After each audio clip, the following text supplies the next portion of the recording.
दोस्तों, इंसानों में और जानवरों में बड़ा फर्क होता है। इंसानों में सोचने और समझने की शक्ति होती है, ताकत होती है। वह अच्छे और बुरे में फर्क समझ सकते हैं, लेकिन जानवरों में यह समझ नहीं होती है। इसलिए इंसान और जानवर एक दूसरे से अलग होते हैं। ऐसे ही जानवरों के अंदर रिश्तों को बनाने की समझ नहीं होती है। उन्हें नहीं पता है कौन भाई है, कौन बहन है, कौन मां है, कौन बाप है। इसीलिए वो किसी के साथ भी रिश्ते बना लेते हैं। लेकिन इंसानों के अंदर रिश्ते बनाने की ताकत होती है, क्षमता होती है। उन्हें पता होता है कि यह रिश्ता सही है या रिश्ता गलत है। आज की जो सच्ची घटना मैं आपको सुनाने जा रहा हूं, इस सच्ची घटना में कुछ ऐसा ही होता है। एक लड़के ने और एक लड़की ने एक ऐसे रिश्ते को जन्म दिया जिस रिश्ते को ना समाज, ना परिवार, ना कानून कोई भी इजाजत नहीं देता है। और जब इस रिश्ते के बारे में समाज को पता चलता है, लोगों को पता चलता है, तो लोग बहुत ज्यादा परेशान हो जाते हैं। उन्हें पुलिस के खुलासे पर यकीन ही नहीं होता। उन्हें लगता है कि जो पुलिस ने खुलासा किया है वो झूठा है, मगर जो पुलिस ने खुलासा किया था वही सच था। नमस्कार दोस्तों, आज की जो सच्ची घटना मैं आपको सुनाने जा रहा हूं, यह सच्ची घटना है। उत्तर प्रदेश का एक जिला है बिजनौर। दरअसल इसी बिजनौर जिले का एक रेहड़, एक इलाका है, एक गांव है।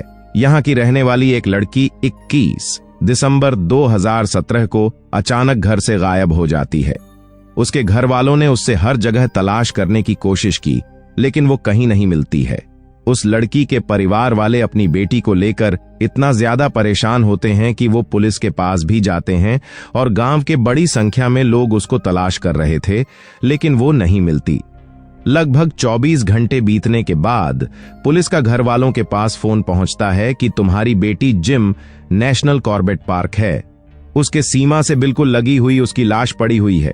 घर वाले पहुंचते हैं, गांव वाले पहुंचते हैं, पुलिस वाले पहुंचते हैं और उस लड़की को देखकर हर किसी की हालत खराब थी। दोस्तों, दरअसल उस लड़की को पुलिस ने कब्जे में लिया और कब्जे में लेने के बाद पोस्टमार्टम कराया। जब पुलिस ने उसका पोस्टमार्टम कराया था, पोस्टमार्टम से पता चलता है कि उसने कुछ जहरीला पदार्थ खाया था। साथ ही किसी ने उसका गला घोंट कर उसकी हत्या कर दी है। और इसके अलावा इससे भी बड़ी परेशान करने वाली बात यह थी कि उस लड़की के पेट में लगभग 4.5 महीने का एक बच्चा था। अभी उसकी शादी नहीं हुई थी। ये बच्चा किसका था? बस यही एक सवाल था जो लोगों को परेशान कर रहा था। जब लोगों को परेशान कर रहा था तो घर वाले क्या, परिवार क्या, रिश्तेदार, समाज, सभी लोग यही जानना चाहते थे कि आखिरकार इस लड़की के, जिसका नाम है नमिता कौर, उसके पेट में किसका बच्चा पल रहा था। घर वाले परेशान थे। पुलिस वाले इस मामले की जांच पड़ताल में जुड़ जाते हैं और लगभग पुलिस ने 20 से ज्यादा लोगों को हिरासत में लिया।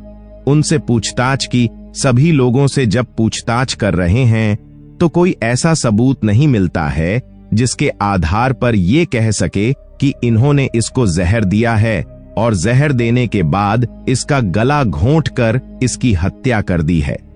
अब पुलिस वाले अपनी जांच पड़ताल में लगे हुए थे। दोस्तों, तभी एक बच्चा पुलिस वालों के पास आता है।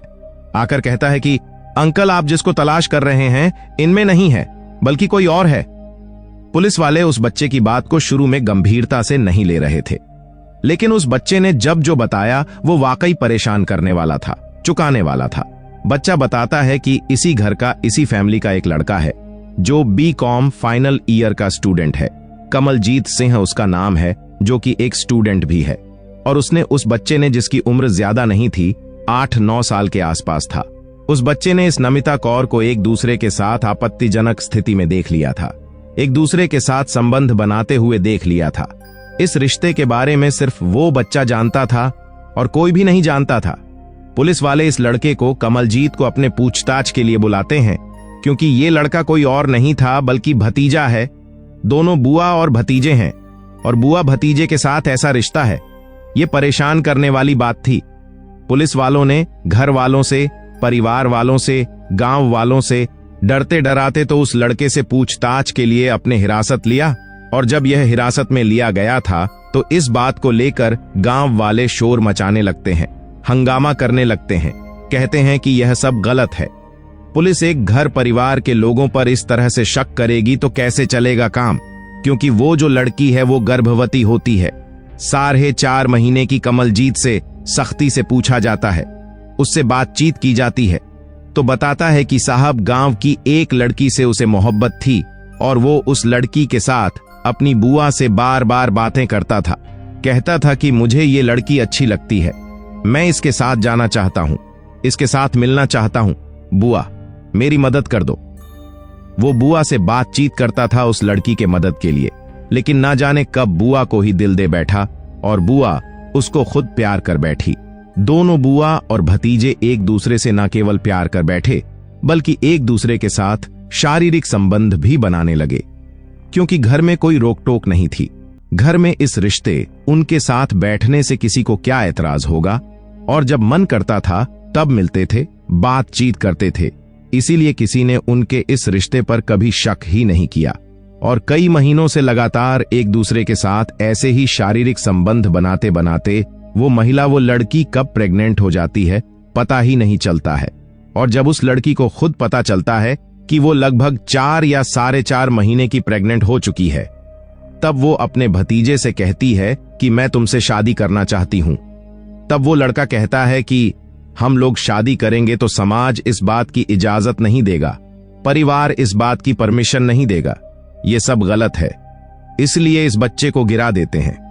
लेकिन वो कहती है कि मैं इस बच्चे को बिल्कुल नहीं गिराऊंगी और मैं तुमसे सचमुच प्यार करती हूं, इसलिए मैं शादी करना चाहती हूं। जब ये लड़का इस बात को तैयार नहीं होता है शादी के लिए, तब उसने एक फैसला लिया। उसने कहा कि क्यों ना हम एक नया फैसला लेते हैं, समाज परिवार जब यह लोग इजाजत नहीं देंगे, कानून भी मैं इस बात की परमिशन नहीं देगा, तो हम इस दुनिया में जी के क्या करेंगे, चलो चलते हैं। फिर वो लड़का उस लड़की को बहला फुसलाकर अपनी बुआ को लेकर जाता है जंगल की तरफ और वहां ले जाने के बाद उससे कहता है कि हम दोनों अपनी जिंदगी हमेशा हमेशा के लिए खत्म कर लेंगे, इसलिए मैं तुम्हारे लिए कुछ जहरीला पदार्थ लाया हूं, पहले मैं खाऊंगा, बाद में तुम खाना। तो लड़की कहती है नहीं, पहले मैं खाऊंगी, बाद में तुम खाना। काफी देर इन दोनों में बहस भी होती है। बहस होते होते लड़की जीत जाती है, टॉस करते हैं और टॉस करने पर बुआ का नंबर आता है। हालांकि लड़का यही चाहता था कि बुआ ही खाएं, क्योंकि उसने प्लानिंग के साथ ही ये सब काम किया था। बुआ ने जहरीला पदार्थ खाया और जहरीला पदार्थ खाने के बाद उसकी हालत बिगड़ने लगी, और जब वो हालत बिगड़ रही थी, वो शोर मचा रही थी, तब उसने उसके मुंह में कपड़ा ठोस दिया और कपड़ा ठोसने के बाद उसका गला दबाया और हत्या कर दी। उस लाश को वहीं छोड़ देता है और वहां से घर आ जाता है। एक नॉर्मल जिंदगी जी रहा था। 24 घंटे से जब ज्यादा का समय हो जाता है, उसकी बुआ नहीं मिलती है। हर पुलिस को जिस रूप में मिलती है, पोस्टमार्टम से जो खुलासा होता है और पोस्टमार्टम के खुलासे के बाद जब पुलिस इसको पकड़ती है, इससे पूछताछ करती है, और जब ये पुलिस को बताता है और यही बात जब अखबारों के माध्यम से, सोशल मीडिया के माध्यम से लोगों को पता चलती है, तो लोग इस बात पर यकीन करने को तैयार ही नहीं थे कि एक भतीजा अपनी बुआ के साथ ऐसे रिश्ते में बंधा हुआ था जिस रिश्ते को ना समाज ना परिवार कोई भी इजाजत नहीं देता। इसलिए लड़कियां ना घर में सेफ है ना बाहर सेफ है। इसलिए लड़कियों को बहुत सारी जिम्मेदारियों का सामना करना चाहिए कि लड़कियों को खासकर अच्छे और बुरे में फर्क समझने की जरूरत है। सरकार के माध्यम से भी, स्कूल कॉलेज के माध्यम से भी ये बताया जाता है कि गुड टच क्या होता है, बैड टच क्या होता है। इसलिए अगर आपके साथ कोई ऐसी हरकत करता है तो आप ये जरूर पहचान दीजिएगा, यह गुड टच है या बैड टच है। दोस्तों, इस घटनाक्रम को सुनाने का उद्देश्य भी आप लोगों को जागरूक करना है, सचेत करना है, ताकि आप अपने भविष्य में किसी भी होने वाली इस तरह की अप्रिय घटनाओं से बच सकें। दोस्तों, अपना ख्याल रखें, सुरक्षित रहे। जय हिंद, जय भारत।